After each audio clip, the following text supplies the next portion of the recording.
Hello everyone, welcome to Education at Your Doorstep. This is Charul and we are going to start the fourth lecture of climate change. And in this lecture, we are going to talk about the layers of the atmosphere. But before that, please subscribe to my channel and do hit the like button. So guys, here are the different layers of the atmosphere: troposphere, stratosphere, mesosphere and the thermosphere. So सबसे पहले बात करते हैं lower most layer of the atmosphere के बारे में.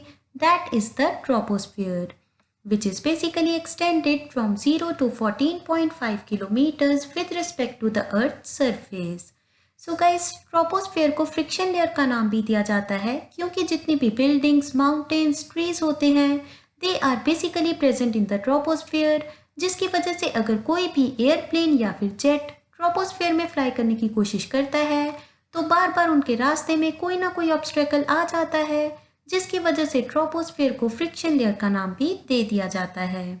So guys, जितने भी क्लाइमेटिक फिनोमिनन्स होते हैं either they are related to the insulation और द क्लाउड फॉर्मेशन, सब कुछ कहाँ पर होता है? ट्रोपोस्फेयर में, क्योंकि ट्रोपोस्फेयर में ग्रीन हाउस गैसेज प्रेजेंट होती हैं जो कि टेरेस्ट्रियल रेडिएशंस को कैप्चर करती हैं and also the water vapours are confined in the troposphere, जिसकी वजह से क्लाउड फॉर्मेशन होती है, रेनफॉल एंड स्नोफॉल भी हो जाती है.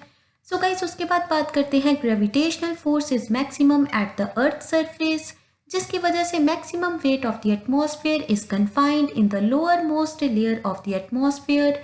एंड गाइस, आपको याद रखना है जितनी भी ग्रीन हाउस गैसेज होती हैं, वाटर वेपर्स होते हैं, they are basically present in the troposphere, जिसकी वजह से ट्रोपोस्फेयर का वेट बहुत ही ज़्यादा हो जाता है. सो गाइस, उसके बाद बात करते हैं कि ट्रोपोस्फेयर में बहुत ही ज़्यादा टर्बुलेंस होती है, हॉरिजॉन्टल भी होती है, वर्टिकल भी होती है. सो गाइस, सबसे पहले वर्टिकल टर्बुलेंस की बात करते हैं. तो जब भी दिन में सन ओवरहेड होता है लैंड बहुत जल्दी से गर्म हो जाती है, जिसकी वजह से लैंड के ऊपर वाली हवा भी गर्म होती है, वो धीरे धीरे ऊपर उठना शुरू करती है एंड ऊपर से जो ठंडी हवा होती है वो नीचे आना शुरू करती है, जिसकी वजह से कन्वेक्शनल साइकिल बन जाता है एंड इसकी वजह से वर्टिकल टर्बुलेंस हो जाती है. उसके बाद गाइस बात करते हैं हॉरिजॉन्टल टर्बुलेंस की. तो जो हमारी लैंड होती है वो बहुत जल्दी से गर्म हो जाती है और उतनी ही जल्दी ठंडी हो जाती है, लेकिन जो हमारी वाटर बॉडीज होती हैं वो बहुत ही धीरे धीरे गर्म होती हैं और उतनी ही धीरे धीरे ठंडी होती हैं. इसका मतलब गाइस क्या होता है कि जो स्पेसिफिक हीट ऑफ लैंड है वो बहुत ही ज़्यादा कम है as compare to the water bodies. So guys, पहले ये देखते हैं कि स्पेसिफिक हीट होती क्या है. So guys, specific heat is basically the amount of heat energy which is required to increase the temperature of 1 gram of substance by 1 degree centigrade. So guys, इसका मतलब क्या हुआ कि जो लैंड है वो बहुत जल्दी से गर्म हो जाएगी, उतनी ही जल्दी ठंडी हो जाएगी.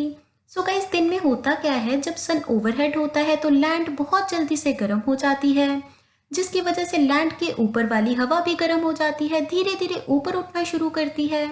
लेकिन जो हमारी वाटर बॉडीज हैं उनके ऊपर की हवा बहुत ठंडी है, क्योंकि अभी तक हमारी जो वाटर बॉडीज थी उनका टेम्परेचर बहुत ज़्यादा नहीं हुआ, जिसकी वजह से जो विंड्स होती हैं वो वाटर बॉडीज से मूव करना शुरू करती हैं टुवर्ड्स द लैंड, जिसे सी ब्रीज का नाम दे दिया जाता है. एंड इसका रिवर्स प्रोसेस कब होता है? रात में. तो गाइस, इसकी वजह से क्या होती है? हॉरिजॉन्टल टर्बुलेंस होती है.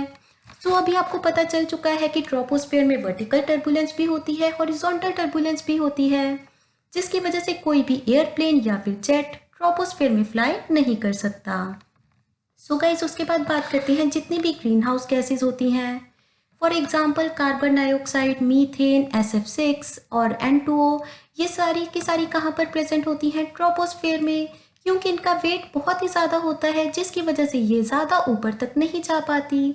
सो गाइस, होता क्या है कि जब दिन में सन ओवरहेड होता है तो सोलर रेडिएशंस आसानी से अर्थ के सरफेस तक आ जाती हैं, क्योंकि जो भी हमारी ग्रीन हाउस गैसेज एटमॉस्फेयर में प्रेजेंट होती हैं वो बेसिकली इनको रोक नहीं पाती, क्योंकि सोलर रेडिएशंस की एनर्जी बहुत ज़्यादा होती है. लेकिन गाइस, होता क्या है, दिन में जो ये सोलर रेडिएशंस होती हैं ये हमारे अर्थ के सरफेस में जाकर एब्जॉर्ब हो जाती हैं, लेकिन रात में जब सन ओवरहेड नहीं होता तो हमारे अर्थ का सरफेस इन रेडिएशंस को एमिट करना शुरू करता है, जिन्हें हम लोग टेरेस्ट्रियल रेडिएशंस का नाम दे देते हैं. एंड इनकी एनर्जी बहुत ही ज़्यादा कम होती है और गाइस होता क्या है, रात में जब टेरेस्ट्रियल रेडिएशंस एमिट होती हैं तो जो हमारे एटमॉस्फेयर में ग्रीन हाउस गैसेस प्रेजेंट होती हैं वो इन टेरेस्ट्रियल रेडिएशंस को कैप्चर कर लेती हैं, जिसकी वजह से रात का टेम्परेचर उतना कम नहीं हो पाता जितना उसे एक्चुअल में होना चाहिए। सो गाइस उसके बाद बात करते हैं near to the north pole and south pole. वहाँ पर बिल्कुल भी टेम्परेचर ज़्यादा नहीं होता, सोलर रेडिएशंस बहुत कम होती हैं, जिसकी वजह से बहुत ज़्यादा वेजिटेशन भी नहीं होती। लेकिन गाइस वहाँ पर करते क्या है, ग्लास हाउसेस बना देते हैं जिनमें प्लांट्स को ग्रो करते हैं। तो एक सोलर रेडिएशंस जैसे ही हमारे ग्लास हाउस में एंटर करती है तो वो बाहर नहीं जा पाती, जिसकी वजह से हमारी वेजिटेशन को अच्छे से सोलर रेडिएशन मिल जाती है एंड जो वेजिटेशन होती है वो आसानी से फोटोसिंथेसिस कर पाती है। सो गाइस इसमें हुआ क्या, हमने एक ग्लास हाउस बनाया जिसमें हमने प्लांट को ग्रो किया जो कि ग्रीन कलर का होता है, इसीलिए इसे क्या नाम दे दिया जाता है, ग्रीन हाउस इफेक्ट। एंड ऐसा ही कुछ हमारे एटमॉस्फेयर में होता है because of the presence of the green house gases. So guys आपको याद रखना है एक particular amount of green house gases बहुत ही ज़्यादा ज़रूरी है, लेकिन अगर ग्रीन हाउस गैसेज की अमाउंट बहुत ज़्यादा इंक्रीज हो जाता है उसकी वजह से average temperature of the earth increase हो सकता है, जिसे हम लोग ग्लोबल वार्मिंग कहते हैं, और ये बिल्कुल भी हमारे लिए ठीक नहीं है। सो गाइस कभी आपने नोटिस किया है, अगर आप अपनी कार को धूप में पार्क कर देते हैं एंड कुछ टाइम बाद आप अपनी कार में एंटर करते हैं तो जो कार का टेम्परेचर होता है वो बाहर के टेम्परेचर से थोड़ा सा ज़्यादा होता है, क्योंकि जो भी सोलर रेडिएशंस हमारी कार में एंटर कर जाती हैं थ्रू द ग्लास विंडोज़ वो वापस से बाहर नहीं जा पाती, जिसकी वजह से कार का टेम्परेचर बहुत ज़्यादा हो जाता है as compare to the surrounding temperature. So guys अभी बात करते हैं कि ट्रोपोस्फेयर में वाटर वेपर्स प्रेजेंट होते हैं and they are basically present up to the height of 6 to 8 kilometres, जिसकी वजह से ट्रोपोस्फेयर में क्लाउड फॉर्मेशन होती है, प्रेसिपिटेशन होती है, रेनफॉल होती है और स्नोफॉल भी हो जाती है। सो गाइस हमें पता है कि स्ट्रेटोस्फेयर में प्रेजेंट होती है ओजोन लेयर, जिसकी वजह से हम लोग यूवी रेडिएशन से बच पाते हैं। लेकिन गाइस क्या आपको पता है कि ट्रोपोस्फेयर में भी ओजोन लेयर प्रेजेंट होती है, लेकिन अगर जो ओजोन गैस है ये ट्रोपोस्फेयर में प्रेजेंट है तो इसे बैड ओजोन का नाम दिया जाता है, क्योंकि अगर जो भी ओजोन हमारे ट्रोपोस्फेयर में प्रेजेंट है it is basically acting as the green house gas. And guys आपको याद रखना है कि स्ट्रेटोस्फेयर में होती है गुड ओजोन लेकिन ट्रोपोस्फेयर में होती है बैड ओजोन, एंड इसे हम लोग मेजर किस में करते हैं, डॉप्सन यूनिट में। तो गाइस और आपको क्या याद रखना है कि जैसे जैसे हम लोग ऊपर जाते रहते हैं टेम्परेचर डिक्रीज करता रहता है, जिसे हम लोग नॉर्मल लैप्स रेट का नाम भी दे देते हैं। सो गाइस हमें पता है कि कैसे कुछ ग्रीन हाउस गैसेज एमिट होती हैं जिसकी वजह से टेरेस्ट्रियल रेडिएशंस कैप्चर होती हैं, बहुत ज़्यादा ग्रीन हाउस इफेक्ट हो जाता है, ग्लोबल वार्मिंग हो जाती है। एंड गाइस ये बिल्कुल भी अच्छा नहीं है क्योंकि इसकी वजह से क्लाइमेट चेंज भी हो जाता है। सो गाइस उसके बाद बात करते हैं कि जो टेम्परेचर है वो बेसिकली डिक्रीज करता है विद इंक्रीज इन हाइट। तो गाइस ऐसा होता क्यों है, क्योंकि जो हमारी अर्थ का सरफेस होता है it is basically acting as the heat source, and जैसे जैसे हम लोग हीट सोर्स से दूर जाते हैं तो जो टेम्परेचर होता है वो डिक्रीज हो जाता है। गाइस क्या आपने कभी ये चीज़ देखी है कि अगर आप किसी भी वेसल में पानी को गर्म कर रहे हैं तो अगर आप जस्ट वेसल के ऊपर हाथ रखते हैं तो वो ज़्यादा गर्म होता है, लेकिन अगर आप अपना हाथ 1 मीटर ऊपर ले जाएंगे तो टेम्परेचर कंपैरेटिवली कम हो जाता है। और ऐसा ही कुछ हमारे ट्रोपोस्फेयर में होता है, जिसकी वजह से विद इंक्रीज इन हाइट जो टेम्परेचर होता है वो डिक्रीज होता है, जिसे नॉर्मल लैप्स रेट या फिर एनवायरमेंटल लैप्स रेट का नाम भी दे दिया जाता है।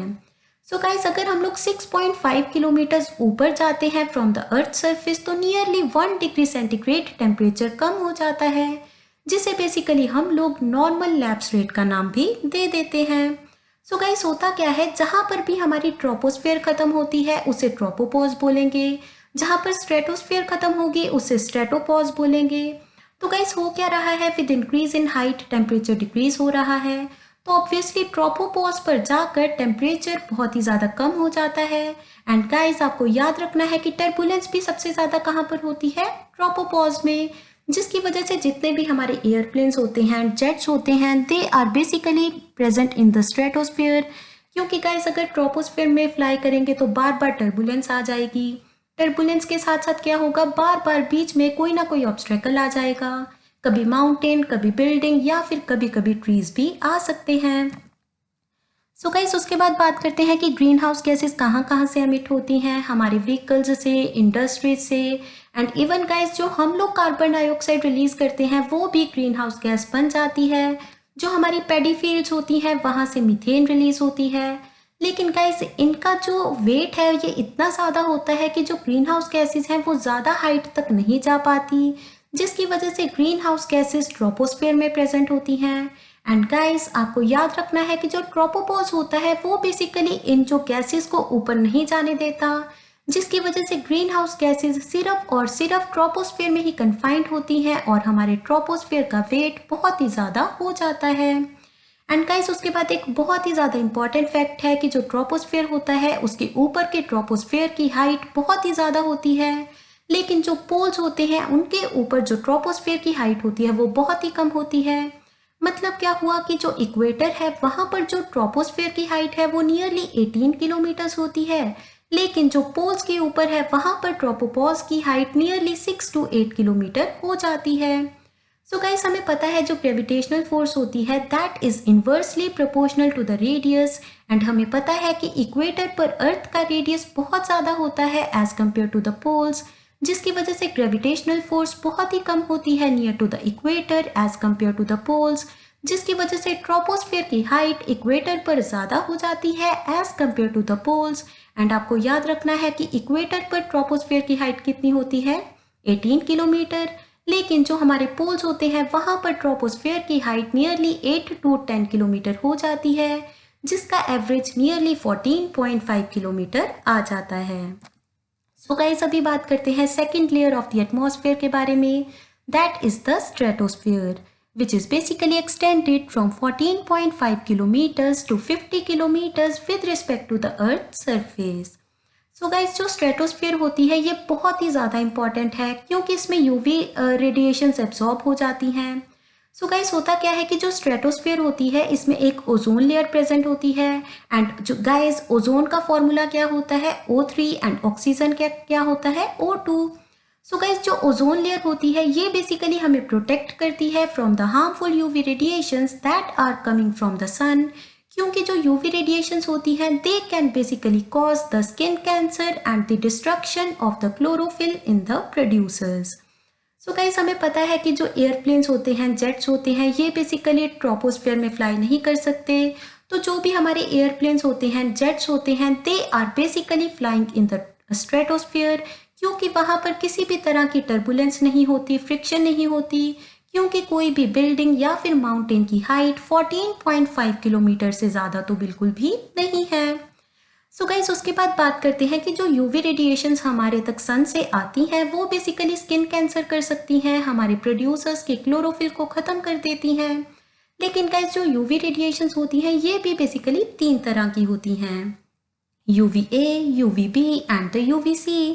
सो गाइस A का मतलब अच्छे वाली, B का मतलब बुरे वाली, C का मतलब क्रिटिकल। मतलब जो UVA रेडिएशंस होती हैं ये अगर हमारे तक पहुंच भी जाती हैं तो ज़्यादा हार्मफुल नहीं होती, जिसकी वजह से जो ओजोन लेयर होती है ये बेसिकली इन्हें हम तक आने देती है। लेकिन जो UVB रेडिएशंस होती हैं ये थोड़ी सी बुरी होती हैं, जिसकी वजह से 50% जो UVB रेडिएशंस होती हैं ये रिफ्लेक्ट बैक हो जाती हैं from the ozone layer. And guys आपको याद रखना है कि जो ओजोन लेयर है ये बनती कैसे है। जब जो यूवी रेडिएशंस है ये ऑक्सीजन गैस पर पड़ती है तो बेसिकली होता क्या है, जो ऑक्सीजन होती है वो 2 पार्ट्स में डिवाइड हो जाती है, 2 ऑक्सीजन के एटम्स बन जाते हैं। तो जब एक O2 दूसरे ऑक्सीजन एटम के साथ कंबाइन होता है तो वहाँ पर ओजोन बन जाती है। लेकिन गाइस होता क्या है, जब इस ओजोन पर यूवी रेडिएशंस पड़ती है तो जो ओजोन होती है ये बेसिकली दोबारा से टूट जाती है इन द ऑक्सीजन गैस। मतलब क्या हुआ, जो ओजोन लेयर है ये बनती भी यूवी रेडिएशन के कारण है एंड ख़त्म भी यूवी रेडिएशन के कारण होती है। लेकिन गाइस होता क्या है कि जो यूवी रेडिएशंस होती हैं ये अपने ही पैर पर कुल्हाड़ी मारती हैं, क्योंकि ये पहले तो ऑक्सीजन को ओजोन में कन्वर्ट कर देती हैं जो कि इन्हें रिफ्लेक्ट बैक कर देती हैं। वो बेसिकली अर्थ के सरफेस तक नहीं आ पाती क्योंकि जो ओजोन लेयर होती है ये उन्हें रिफ्लेक्ट बैक कर देती है। सो गाइस हमने देखा कि जो UVA रेडिएशंस होती हैं ये तो बिल्कुल भी रिफ्लेक्ट बैक नहीं होती। जो UVB होती हैं इनका नियरली 50% रिफ्लेक्ट बैक हो जाता है। लेकिन जो UVC होती हैं जो कि बहुत ही ज़्यादा क्रिटिकल होती हैं, इनका नियरली 90% जो रेडिएशंस होती हैं वो रिफ्लेक्ट बैक हो जाती हैं, क्योंकि अगर ये हम तक पहुंच जाए तो ये बहुत ही ज़्यादा हार्मफुल हो सकती हैं। सो गाइस, उसके बाद हमने ऑलरेडी देख लिया है कि जो ओजोन लेयर है ये बेसिकली यूवी रेडिएशंस के कारण बनती है और यूवी रेडिएशंस के कारण ही ख़त्म होती है। एंड गाइस, उसके बाद आपको याद रखना है कि यूवी रेडिएशन से होता क्या है। स्किन कैंसर होता है, आपकी आइज़ को भी बहुत ज़्यादा इफेक्ट पड़ सकता है, एंड जो हमारे प्रोड्यूसर्स होते हैं इनका क्लोरोफिल भी डिस्ट्रॉय हो जाता है।